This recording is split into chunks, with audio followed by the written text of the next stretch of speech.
Hello guys, welcome to Bike Matters. I've had a fantastic day on the Ducati Multistrada V4S and the V2S. Brand new for 2025. What I'm going to do is cover the updates, what's new for both of them, an afternoon's ride on the V2 and a morning ride on the V4, my first sort of impressions there, and then which one I'd pick out of the two. Of course, you'd maybe think, of course, we'll go for the V4. But I think the V2 has got some very strong points to make it a very good contender, and potentially the best pick. But let's get into it.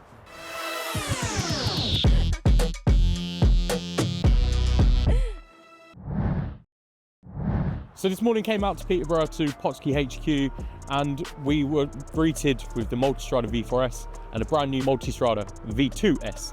Both are absolutely fantastic bikes, right up my street. Of course, for me as a taller rider, I'll jump on anything like this and think I'm right at home. These are both going to be set up for long distance days, touring miles, but also a bit of fun at the weekend. In terms of the engine and the power, it's exactly what you need.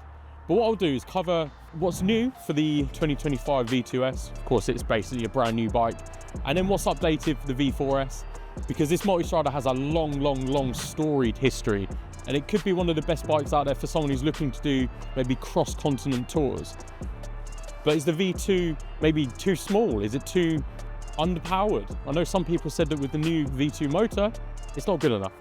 Well, I'll cover the V2 first and what's new here because I was out on this one most recently, then we'll talk about the V4. So naturally, this was unveiled at EICMA and Ducati were luckily right at the front of the unveiling. And Ducati said that this new motor is 18 kilograms lighter, and it means the power is around about the same. It's 115.6 brake horsepower in this configuration, slightly more, 120 in the Panigale and the Street Fighter V2. But it's usable power, and because it's lighter, it feels lighter on the road as well. It's 115.6 brake horsepower, as I said, but it's also 92.1 Newton meters of torque. And that torque is available on the road wherever you feel like you can really use all of this bike. The weight of the bike in total is 202 kilograms, and it feels lightweight on the road, as I say. Seat is a customizable and tweakable 830 to 850 mil, and the all-important price is £16,390. You can get it in this lovely, genuinely really nice green, or there's of course the Ducati red. I thought I'd like the red more because it's a Ducati, but this green is so nice. It's kind of like a matte satin finish. And when it catches the light with the black Ducati lettering, it just looks superb. In comparison to the two, the V2 has a slight bit less in terms of technological wizardry and gadgetry here.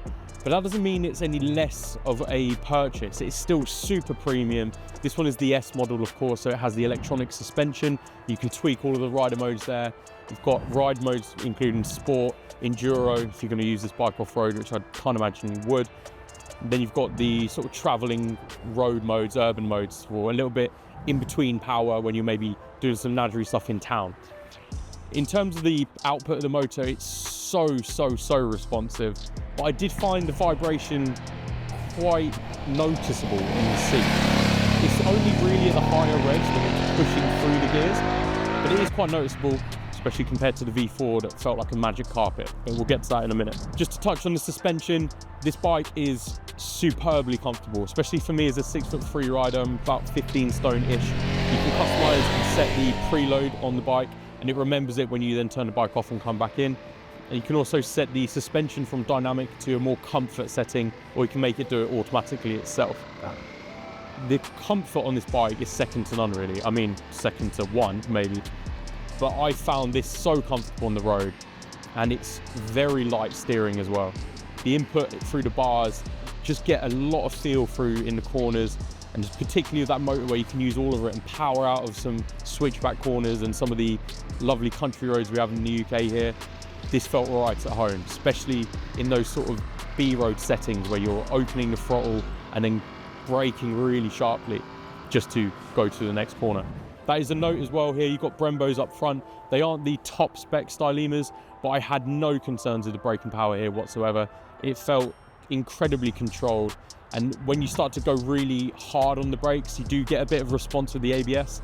There was one bit where I was going through a corner, and the lead up into the corner, I was doing a little bit of trail braking. It was a bit dustier and stonier than I was expecting. So the rear ABS started to send a few wobbles through the bars. but just powered through it really. Just confidence came over and just powered through the corner. It was absolutely fine. But that's only because there was a bit of debris on the road, shall we say. In terms of this tank, it's a 19 litre fuel tank here. I'd imagine you can get over 200 miles of range, but I can't say that for sure because we only rode for about 3 hours on this one. That's going to be really accessible for someone who's looking to do some of the more long distance rides. We were really pushing the bikes today, so the range was going to deplete faster than it would if you were just taking it easy and doing a bit of a tour. But 19 litres is a good size, particularly when you start considering it's on the aluminium monocoque frame and they're trying to keep the weight low. You don't want to have a behemoth of a 23 litre tank on here because it's just going to start to swash around up top.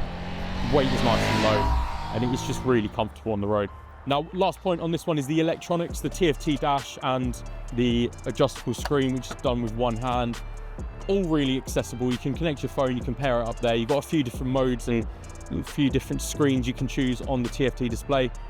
Ducati have smashed it really, of course. It's not the fully fledged stuff that you'll find on the V4S, but it's still really, really good. Nice and visible in the varying sunlight we had here. A bit overcast today, but no complaints on the TFT dash whatsoever. And the electronics, it's all comprehensive. As I mentioned, you've got loads of rider modes, you've got a suspension modes on this V2S, and you can start tweaking the bike with all of the electronic options that are there. So overall, I was thoroughly impressed with this. It felt like a true sort of cross-country rider and something that you could happily take further afield or just use as a daily rider. Really impressed with the V2S.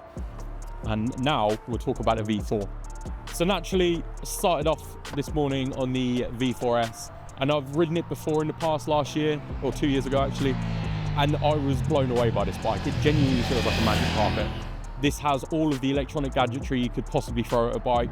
It's got radar assist, it's got the electronic suspension, it's got combined braking system, heated grips, heated seat. The setup on this V4S is incredible. Genuinely, it's one of the most technologically advanced bikes you can buy, but it also rides just so fantastically well. A few of the updates for 2025, you've now got a wet mode for the rider modes, if you're feeling a bit wet, I guess. The radar assistance is here, so if you put it in cruise control, it starts to detect where the car is or bike is in front and adjust based on your setting how much it's going to brake and follow the vehicle in front. It also has a collision warning, but that's quite literally just a red bit of screen that pops up and says you're about to crash if you don't slow down. It doesn't apply any braking, and unfortunately I did try it a couple of times just to see if it would start braking for me, and it didn't at all. So it's more just if you're looking at the screen and it's, you know, you're about to crash, watch out. You've got rear cylinder deactivation on this one, so when you come to a stop, not only will the bike lower down a little bit if you've set it to do that, or you can press the button on the bars for the suspension lowering, the rear cylinders are also switched off. So it's better for fuel economy, it's better for comfort, and it's better for when you're in town. It doesn't have all 4 cylinders working away and making the seat a little bit too hot. Obviously, this does have a twin heated seat, which is a lovely feature. I did try it this morning, so it was a little bit cold, but definitely not worth it. But I put it on anyway, and it was lovely. I love a heated seat and heated grips, as you may know. Top spec Brembos on here, top spec suspension, of course, is the electronic with the same rider modes and the same suspension setup as you'll find in the V2S. So you can set it to dynamic, comfort, auto. All of the rider modes are available. I started off in the touring mode or the urban mode, one of the two, and then I put it into sport mode. I genuinely think that this Gran Turismo motor with 170 brake horsepower and 124 Newton meters of torque is incredible. When you mix it in with the way the bike feels and handles, despite it being a behemoth of a bike, it's huge. The bike just controls itself so nicely. You can go into corners and power through. It really is just a work of art. I love riding this bike, and if you're looking to do maybe further afield tours, that's where this is going to come in. The way I compare these two is that this is like the luxurious tourer with all of the bells and whistles thrown on. You've got basically anything you could ever imagine on a bike is on this one. The combined braking system works quite nicely. You start to feel it in the lever when you're applying the rear brake as well as the front brake, and it's just basically trying to aid you. And that's what I found quite noticeable on this bike, is that in every single way this bike is trying to help you to enjoy the ride more and make it easier on you, particularly if you're doing a long distance tour. I rode one with the panniers on as well, so I sort of got the feel of going on a bigger tour. If I had my girlfriend on the back and we went for a long tour, full set of kit and panniers, suspension set to 2 riders of baggage, I don't think I'd even feel like there's anything alongside me on the bike. I feel like it would just be a magical dream ride. But my point here is the price of this bike is quite extortionate, shall we say. But for what you get, it's incredible. It's £21,495 as a base price, but the one we are riding with the radar assistance and the S model, and basically the one you see in front of you, was between £25,125 and £25,625. So over 25 grand for the V4S as ridden. And if you've got the money for it, and if you can put it over a lovely APR finance deal with Ducati, I would say that's well worth it if you're going to be doing big, heavy miles and you want something that's going to be the touring dream, shall we say. The only downside is it's super big. It's really quite cumbersome if you're in tight spaces, especially if you're a shorter rider. But this is like the touring dream. But then which one would win out of the two? It's the V2S, without a doubt. This one would be the bike that I would pick.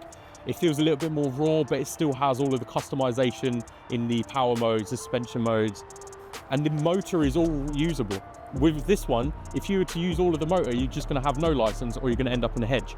This one, you can really get to grips with the motor and use all of the power you can. And for the price as well, £16,390 for the V2S. Yes, it is a little bit pricey compared to some of the rivals with similar power, but this just blew me away. I had such an incredible ride this afternoon on this, and I just wanted to go out for more. So this is the pick of the day. If you want to find out more about these bikes, I'll put a review on the Lexham Insurance website, so lexhaminsurance.co.uk/blog, and then you can find out about these, the specs, and see some more photos. Also check out the social media channels. But I think that'll do for me today. I'm going to be back here next week riding the Panigale V2 and the Panigale V4. So maybe the same, maybe I'll just want to go for a Panigale V4 as a final review. But until then, ciao, take it easy, and I'll see you in the next one.